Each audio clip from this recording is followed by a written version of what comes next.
Antoine DeGrasse was one of the first land petitioners for the grants up here in 1790. And when he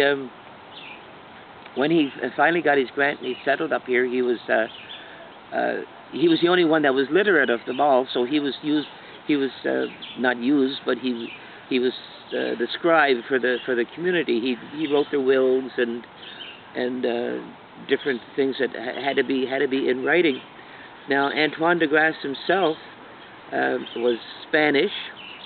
He was with his uncle Admiral DeGrasse for a while before he came here, and his uncle Admiral DeGrasse was working on the side of the Americans through the French against the British during the American Revolution, and he was quite the hero to the Americans, and they still revere him to this day with statues and naming their children after him. So when Antoine came here, I don't know the circumstances of why he left his uncle's tutorship or whatever, but he came here, and he was a real pillar of the community because of his education, his ability to deal with any of the legal ramifications that were coming down the road, and but he was very much a man of his own thinking, and it came a time when he was a devout Catholic, yet there was one particular priest that was here that he did not see eye to eye. I'm willing to surmise, I should say, that the priest was not too happy about not being able to control him, which, the man was educated. He wasn't going to be controlled as the church did then to the people that had no education.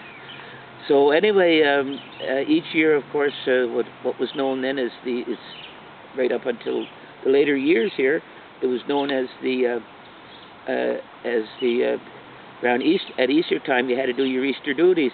If you weren't that good a Catholic all year round, at least during Lent, you had to go and make amends and go to confession and go to communion, and everything would be forgiven. So then you could start the next year all over again.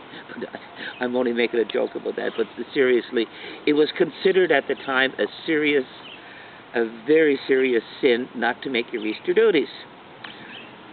So he didn't make them. He had some kind of how can I say, a disagreement with the priest, and so he didn't go that year to make his Easter duties, and he died at the most inopportune time.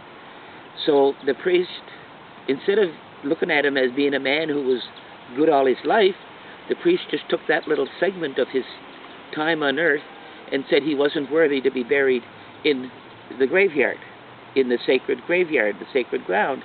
So he buried him outside of this fence here somewhere along this fence. This was, depending upon who looked at it, it could have been considered a disgrace. The family, I'm sure, were angry about it, but it was considered a disgrace of sorts to be buried outside there, no matter what the circumstances were. What year would that have been? Antoine died. Of course, he's not in here. Antoine died in. Oh man, I don't know. He'd be one of the early settlers, though, eh? He was one of the original 28 land grant owners.